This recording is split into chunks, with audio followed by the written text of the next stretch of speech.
Hai Beauty Entrepreneurs, kembali lagi dengan saya Vera Oktavianti, Beauty Brand Consultant dan founder beautybiz.id.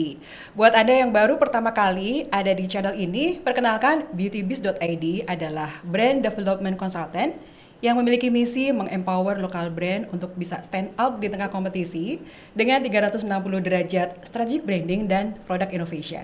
Hari ini kita punya bahasan yang spesial banget. Kita hampir 2 tahun ya ada di pandemi kan, dan pastinya banyak banget yang kita pelajari nih. Tapi saya yakin banget teman-teman juga sudah mempersiapkan di tahun 2022 mau ngapain aja. Nah, makanya buat Anda yang pengen tahu nih gimana sih caranya recovery dan juga melihat opportunity di 2022, how to grow dan how to start, saya punya tamu spesial banget. Yang pasti teman-teman harus stay di sini sampai selesai karena kita akan membahas market, kemudian isu, opportunity-nya gimana, action-nya apa, komunikasinya bagaimana, banyak banget. Jadi stay tune ya.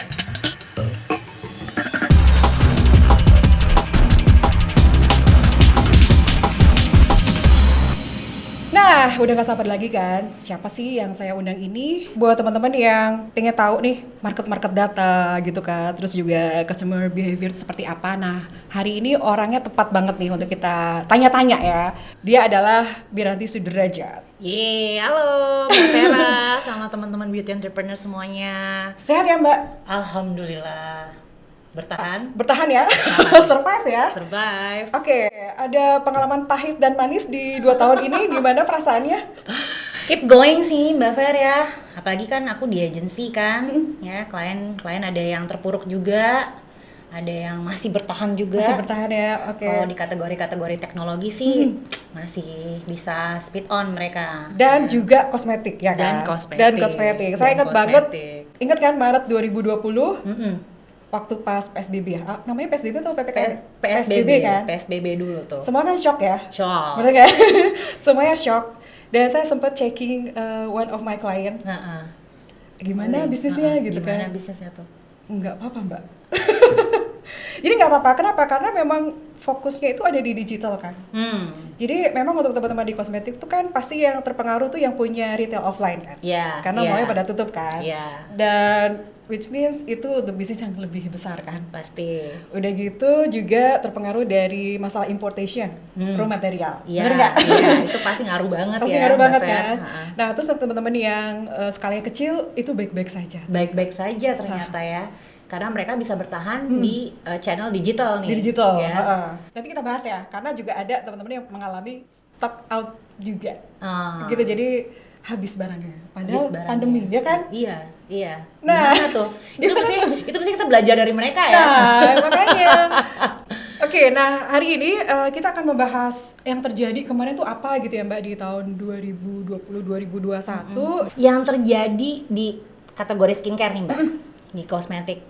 Kalau aku pribadi yang ngelihatnya sepanjang 2020 ke 2021 ini, wah lokal brand tuh luar biasa ya, gitu. Dan kita juga makin berasa gitu hype-nya gitu sama UMKM ya, sama beauty produknya Indonesia gitu ya, terutama di e-commerce ya kan. Kalau dari aku pribadi sih, aku antusias banget ya, aku antusias sama perkembangannya lokal produk gitu. Terutama yang jadi challenge itu ya bagaimana kita bisa menyikapi digital space ini menjadi sebuah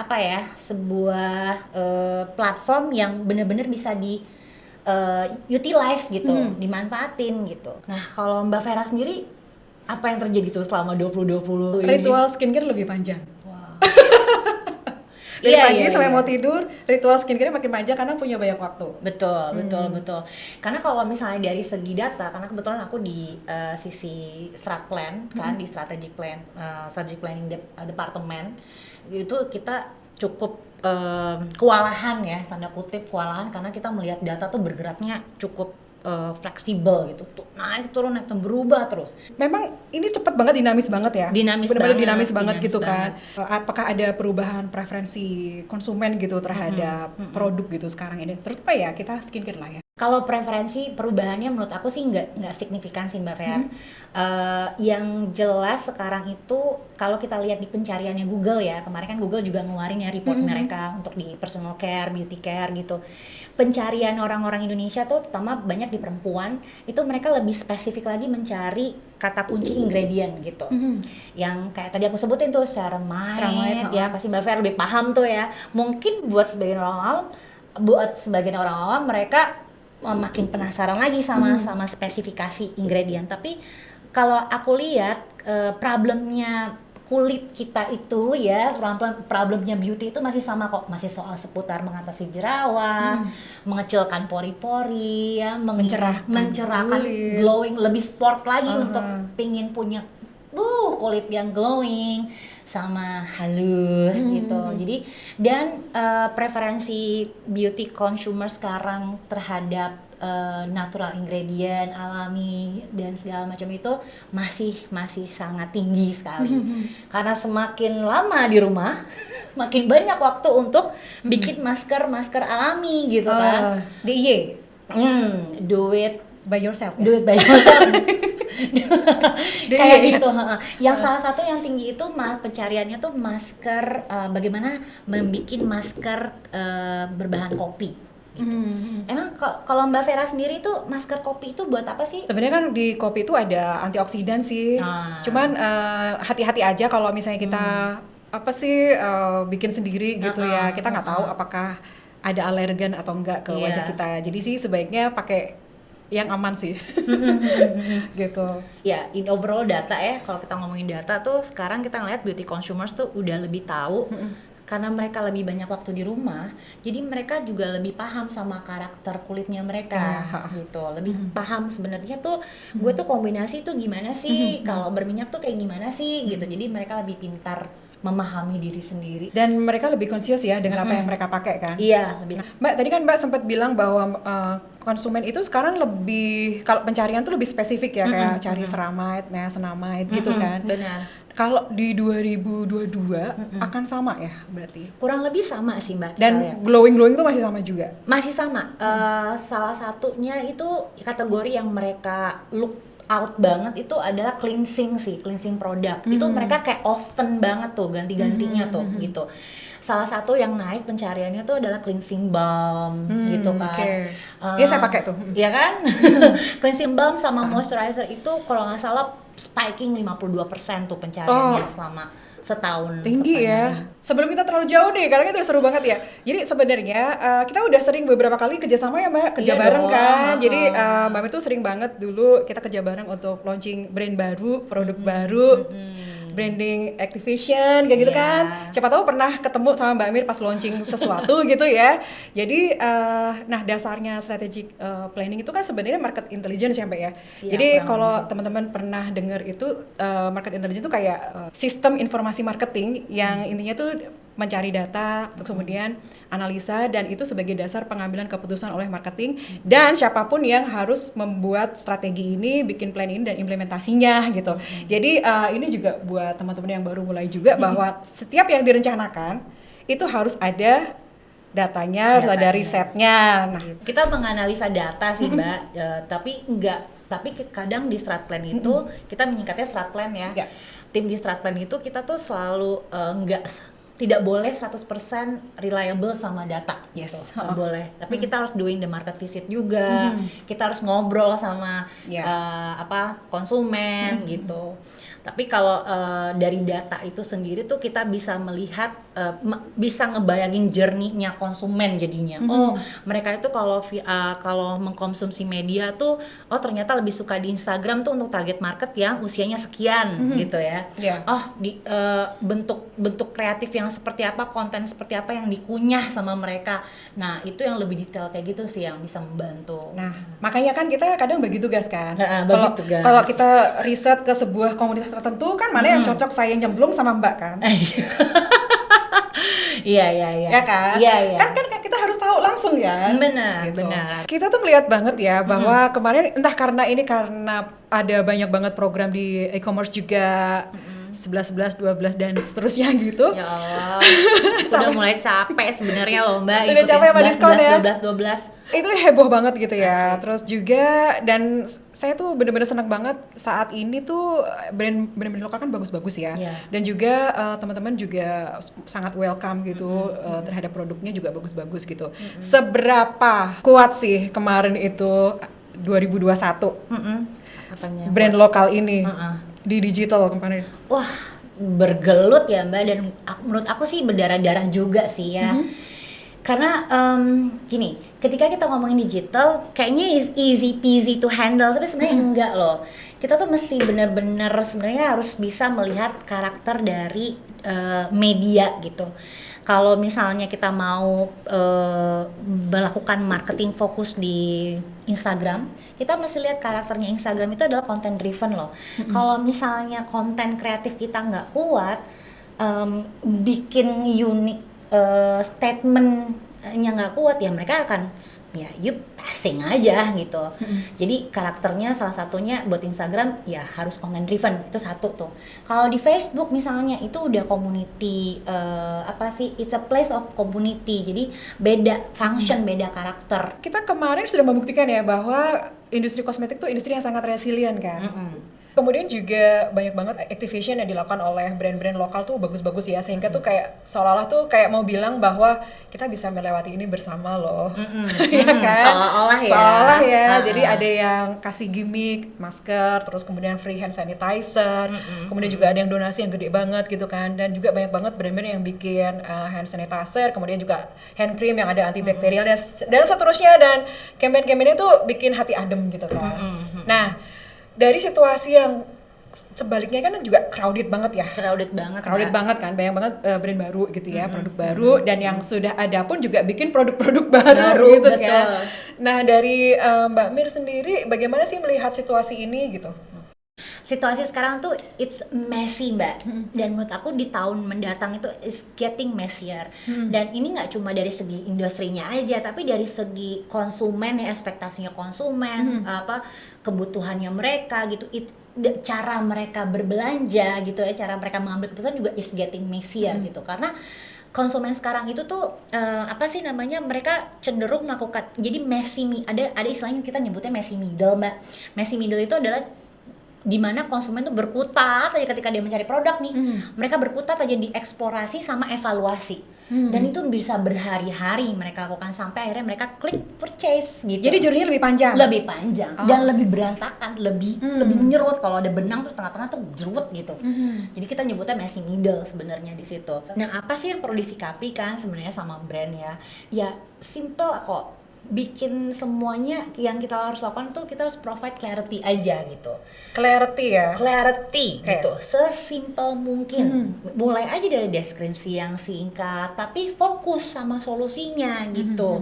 Karena mereka itu udah tahu kok sebenarnya mau butuhnya apa gitu, keinginannya apa gitu. Nah, ini yang makanya aku ngeliat sih tren ke depan itu yang perlu diperhatikan sama brand ataupun perusahaan adalah marketing approach yang kita sebut dengan consumer centric. Apa sih consumer centric itu? Consumer centric itu adalah dimana semua perancangan bisnis kita itu tuh berdasarkan dari kebutuhan dan minatnya konsumen.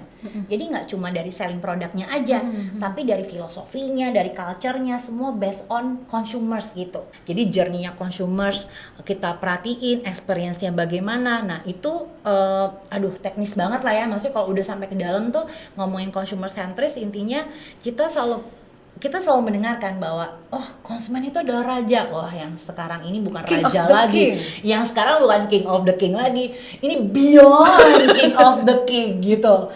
Ya, sekarang media digital siapa sih yang nggak bisa komen langsung di situ gitu kan? Siapa sih yang nggak bisa nge-reach kamu di situ? Iya. Gitu kan? Mereka even bisa langsung nge-DM dan maki-maki di komen loh gitu. Saya kan? nggak bisa nge-reach Brad Pitt. Karena Brad Pitt udah terlalu penuh Mbak. Oh iya, pokoknya. benar-benar. Nggak bisa lagi dia lihat Vera Octavianti yang mana ya gitu kan. Gitu sih. Jadi in a way gitu, maksudnya consumer centric itu adalah artinya kita akan sering-sering melakukan evaluasi melihat bagaimana feedbacknya consumers kepada kita gitu. Apa sih yang sebenarnya mereka, jadi kita bergerak berdasarkan kebutuhan dan fokusnya mereka, kebutuhan dan minatnya mereka gitu. Nah, di 2020, 2021 dan preferensi konsumen dan juga ekspektasinya teman-teman udah tahu nih sekarang. Nah, lalu bagaimana sih di 2022 atau di Kager ya 5 tahun ke depan ini? Kita kemarin udah ada data terakhir ya Mbak ya kan?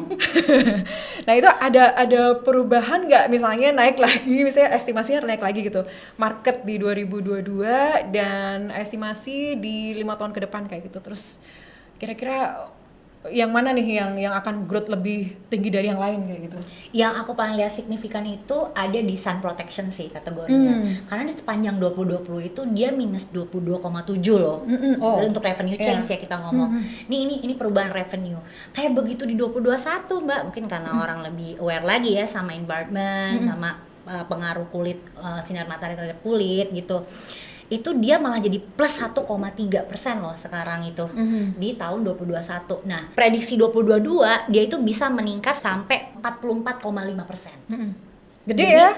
Jadi kalau misalnya kita mau lihat opportunity, ya kita nggak usah ngomongin face care nih ya, maksudnya ini di luar dari face care sebenarnya gitu. Tapi kalau untuk kategori sun protection sendiri itu opportunity-nya besar banget sih menurut aku. Orang semakin mencari dan sekarang ini prosesnya masih dalam tahap mencari mana yang cocok nih gitu, karena preferensinya berubah-ubah gitu. Iya, sekarang ada yang stick kayak gitu kan. Ada yang banyak. Ada yang stick, terus juga ada yang di mix dengan primer gitu kan. Ada macam. Biasa ya sun protection ini pun aku baru rajin pakai ini baru kurang lebih setahun belakangan ini kok. Gitu, karena udah mulai aware banget sih sama panasnya udara ya gitu. Jangan lupa sun protection itu adalah anti aging terbaik loh teman-teman. Jadi kalau misalnya mau awet muda, itu modal utama itu adalah sunscreen ya. Ingat, sinar matahari itu sangat baik, tapi untuk jam-jam tertentu efek radikal bebasnya bisa membuatmu lebih tua dari umur aslimu. Oh gitu. Iya dong, makanya rajin lah pakai sunscreen. Aduh, yang umur aku 20-an ini dikatakan ini dong kayak sekarang ya. 20-an ya, oke catat. Nah, jadi kan growth-nya bagus ya, sebenarnya bagus banget. Terus juga mungkin teman-teman, aduh, jadi gue mau bikin produk apa ya? Jadi sebenarnya kalau nanti teman-teman lihat di data market itu, mungkin kan bingung banget, apalagi buat yang startup, aduh, aku harus bikin yang mana dulu ya, gitu kan biasanya kan kayak gitu. Jadi teman-teman nggak perlu khawatir juga bahwa semua kategori itu ada marketnya, mau yang anti-aging, mau yang brightening, mau yang tadi sun protection, terus mungkin nanti balik lagi make up ya kan, 2022 kan. Nah itu semua ada marketnya, jadi nggak usah bingung juga. Itu juga teman-teman mungkin aja nggak akan launch semua kategori kan, mungkin karena keterbatasan biaya ya. Tapi tetap direncanakan, it's okay. Jadi misalnya untuk tahun ini saya mau kategori A, besok misalnya tahun depan kategori B, masing-masing kategori itu teman-teman udah bikin timeline-nya mau merencanakan launch produk apa aja dalam satu kategori itu. Nah, buat teman-teman yang mau launch di tahun 2022 ya, jadi riset itu penting banget. Jadi ada riset, kemudian juga analisa juga, dan mau bikin apa buat keputusan dan fokus gitu. Nah, itu kan kalau misalnya Mbak Miranti atau misalnya kita yang di korporat yang bisa dapat data yang lengkap, kemudian juga kita punya tim yang bisa riset begitu dalam gitu kan, kita bisa beli data yang berapa dolar itu gitu kan. Nah, kalau misalnya untuk startup nih, buat teman-teman yang baru mulai, kira-kira pengumpulan data dan riset yang paling praktis tuh yang kayak gimana sih gitu pendekatannya? Oke. Kita kan apa-apa semua kembali ke Mbah Google ya kadang-kadang. Cuman ataupun kita melihat ke sosial media itu juga bisa menjadi bahan riset. Tapi apa sih yang dilihat? Nah, yang dilihat itu justru harusnya isu engagement-nya sih sebenarnya, Mbak Fer. Maksudnya gimana tuh? Isu engagement misalnya kita lagi, misalnya let's say kita mau mengeluarkan produk X nih ya, atau ya kategori X lah gitu. Kita mulai dong melihat kompetitor-kompetitor ya kan. Kira-kira yang jadi kompetitor kita siapa aja ya gitu. Boleh tuh kita melihat mereka, pergerakan mereka. Nah, tapi jangan hanya melihat dari bagaimana mereka komunikasi yang ada di bio-nya mereka, tapi lihat dari posting-postingnya mereka juga. Yang dilihat itu justru komen-komennya Ya, itu yang kita sebut dengan issue engagement sih. Nah, biasanya kita akan telusuri komen-komen itu satu persatu, kita bedah siapa yang komen, ini orang backgroundnya dari mana. Jadi kita mempelajari consumer behavior-nya juga. Sebenarnya kemauannya apa, isunya apa. Jadi kita ngebahas soal isu dan challenge-nya apa sih gitu. Sebenarnya kan kita mau cari data itu kan karena kita mau tahu di market ini tuh lagi ada masalah apa sih, challenge-nya apa sih, trennya apa sih gitu kan. Nah, yang justru yang kita harus miliki gitu ya dari data itu, cara bacanya adalah ini nih lagi ngomongin apa, kenapa, dan bagaimana engagement-nya brand tersebut terhadap para komentator itulah gitu yang memberikan komen. Yang kedua, aku tuh tadi pernah bilang kan ya, jangan pernah hanya mengandalkan data gitu, ngobrol sama do the market visit. Kalau gitu istilahnya kita itu market visit ke store-store gede, mulai dari yang premium sampai yang tidak premium sekalipun, ke pasar-pasar tuh datengin deh, ngobrol sama istilahnya BA-nya gitu, cari tahu dan ngobrol langsung sama sesama usia target pasar yang mau dibidik kayak gitu. Dan atau enggak kita bisa gunain SurveyMonkey kok. Itu bisa menjadi salah satu platform yang bisa kita lempar gitu untuk ngedapetin feedback dan ngedapetin insight gitu. Dan kalau misalnya nggak punya waktu nih buat market visit, misalnya ada salah satu website yang isinya data, dan itu datanya data lokal semua, dan aku seneng banget mampir ke situ karena dia tuh kayak agregator data survei yang dikumpul dari banyak institusi dan perusahaan-perusahaan juga gitu. Silakan kalau mau checking itu aku sering buka tuh databox.katadata.co.id sebenarnya. Iya tuh banyak banget ya. It's really cheap dibanding sama kalau misalnya perusahaan aku sendiri, di agensi aku sendiri itu kita pakai Nielsen Indonesia. Itu tadi ya teman-teman ya. Jadi satu hal yang perlu di-highlight adalah jadi jangan hanya tentang produk aja, tentang tadi isu masalah kulit itu memang dari dulu ya masalah jerawat gitu kan. Cuman yang berbeda adalah beyond the skin problemnya sendiri gitu. Maksudnya keinginannya tuh apa lagi sih gitu. Terus jadi ada faktor-faktor emosionalnya nih sebenarnya kan. Jadi nggak hanya cuman butuh apa, iya butuh jerawatnya sembuh gitu, tapi secara emosional dan juga motivasi, interestnya tuh apa lagi sih selain itu gitu. Karena kan pendekatannya memang beda-beda gitu ya. Jadi nggak hanya produk aja bikin yang anti jerawat terus abis itu selesai, enggak cukup di situ zaman sekarang ya. Tadi Mbak kan sempat sampaikan juga tentang consumer engagement ya sebenarnya kan. Jadi pada saat udah develop produknya bagus gitu kan ya, udah bikin produk knowledge-nya, USP dan segala macamnya, bagaimana sih caranya kita mengkomunikasikan itu lebih efektif dan juga tepat sasaran? Gimana caranya ya? Fokus aja sama 3 hal sih. Isu dan challenge-nya apa, kemudian reason to believe-nya dari produk itu apa, kenapa sih yang untuk menjawab situasi isu dan challenge tersebut. Ini kalau kita nyebutnya komunikasi piramida terbalik gitu loh Mbak. Jadi di atasnya tuh ada isu dan challenge, di tengahnya ada RTB, di bawahnya solusi. Nah, solusi apa sih yang pengen kamu kasih lewat produk sebenarnya sih itu. Karena produk sama dengan solusi. Betul gitu, terkait dengan isu challenge. Sebenarnya sesimpel itu sih. Dan yang paling penting nih buat komunikasi sekarang nih Mbak, marketing itu kan is all about the same ya. Maksudnya kita semua di-cluttered gitu di layar. Nah, lagi ngomongin desktop, pop-up ini, pop-up itu, yang ada orang udah pusing, udah puyeng gitu, yang ada di closing aja. Nah, bagaimana sih supaya bisa nge-engage mereka? We just need to communicate differently, karena orang itu mendengar pastinya dengan cara yang berbeda gitu. Karena it's not getting better gitu, marketing sekarang dan kedepannya is getting messier gitu. Jadi kita harus provide clarity. By apa? Ya, you just communicate differently aja.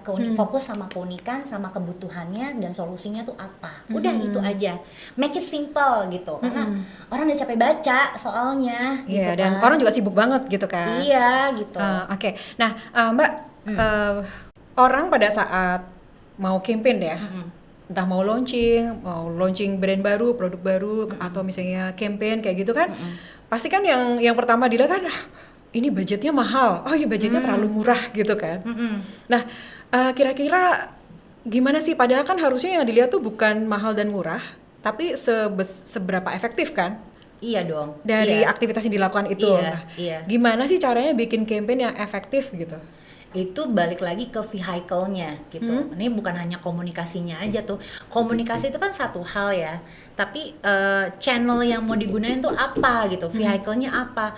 Kalau memang budget kita cukup di social media, well, ya udah berarti kita harus put effort di kontennya. Content driven yang harus kita, berarti kan yang harus kita invest adalah kreatif people di belakang itu yang menyiapkan konten post dan segala macam. Kayak gitu sih menurut aku. Kalau misalnya dan ini satu lagi, kadang-kadang tuh produk suka lupa karena banyak orang brand yang mikirin gimana caranya produkku sukses dan laku dan kesuksesan itu hanya untuk aku sendiri. Padahal lupa kalau yang menentukan kesuksesan itu adalah pasarnya. Iya benar ya. Jadi ya penting banget sih untuk getting analisa. Misalnya ada website gitu, nah traffic websitenya tuh dievaluasi terus gitu. Itu penting banget sih gitu. Ini trafficnya signifikan naik pada saat periodik ini, kenapa ya gitu. Nah sebenarnya jadi menurut aku yang bikin salah satu yang bikin efektivitas itu adalah jangan cuma mengandalkan di social media, tapi punya house sendiri deh gitu, punya website sendiri itu dan jadiin website itu menjadi e-commerce gitu. Jangan, karena udah terlalu cluttered kalau kita mau pergi ke marketplace dan segala macam. Banyak kok yang kedetek di kayak kita lihat data ya yang apa top best sellers di e-commerce panjang 2021 ini gitu ya kemarin. Shopee sama Tokopedia ngeluarin brand-brand lokal kecantikan yang justru kita ngelihatnya gila ya, yang brand paling besar sendiri yang kita pikir brand muslim itu yang kita pikir dia paling nomor satu, ternyata dia berada di nomor sekian gitu dari segi revenue gitu. Tapi ada satu brand yang kemarin kita obrolin sama Mbak Fer, kok yang ini nggak kelihatan ya? Dia kan gede banget tuh. Itu kita melihatnya, oh ini karena mereka sangat mengandalkan aset di on channelnya mereka, websitenya yang mereka push gitu. Instead of mereka ada di marketplace gitu. Ngapain gue ada di situ? Website gue aja gue kelola jadi sebuah journey yang lebih baik gitu kan. Dan kadang-kadang orang jadi lebih pingin gue ngecek di in-store-nya aja deh, di online store-nya sendiri deh. Lebih dapat promo lebih banyak, ya kan, dan segala macam. Iya bener sih, ada beberapa brand juga yang ada campaign atau promosi itu gede memang diarahinnya ke website sendiri gitu. Ada juga yang seperti itu. Kemarin saya juga sempat belanja di sana. Jadi kita lebih, aku juga gitu loh, lebih senangnya belanja di websitenya di website langsung. Kalau ya. dia bisa langsung purchase, aku purchase di situ. Iya. Oke, seru banget ya. Nah, berarti jangan lupa ya di komunikasi, namanya juga marketing communication, cara mengkomunikasikan pesan brand dan juga produk apapun yang mau Anda sampaikan itu, pertama yang harus dipunya adalah pahami target konsumen Anda loh. Iya. Dan seperti ya kalau misalnya sekarang ini udah ada konsumennya banyak gitu, udah banyak yang loyal, jangan lupa ya harus di-treat mereka seperti kekasih, seperti suami, seperti istri, dan habis itu jangan lupa dievaluasi ya kan. Benar, tarik datanya. Ditarik datanya, data lagi ya. Data lagi. Oke, seru banget ya. Jadi data driven tuh memang masih ya sampai sekarang itu penting banget teman-teman. Jadi data customer data, kemudian traffic ya. Terus siapapun yang berkunjung itu mau di website, di Instagram ataupun di e-commerce itu adalah sebuah berlian, modal, aset yang bisa dimanfaatkan untuk scale up dan grow up. Betul. Kami terima kasih banyak. Sama-sama. Sudah hadir di BTB Talk hari ini. Thank you for having me. Ya, habis ini kita kerja lagi kan ya? Oke. Dan Beauty Entrepreneurs, terima kasih banyak semuanya sudah menyimak BTB Talk hari ini. Terima kasih dan sampai jumpa.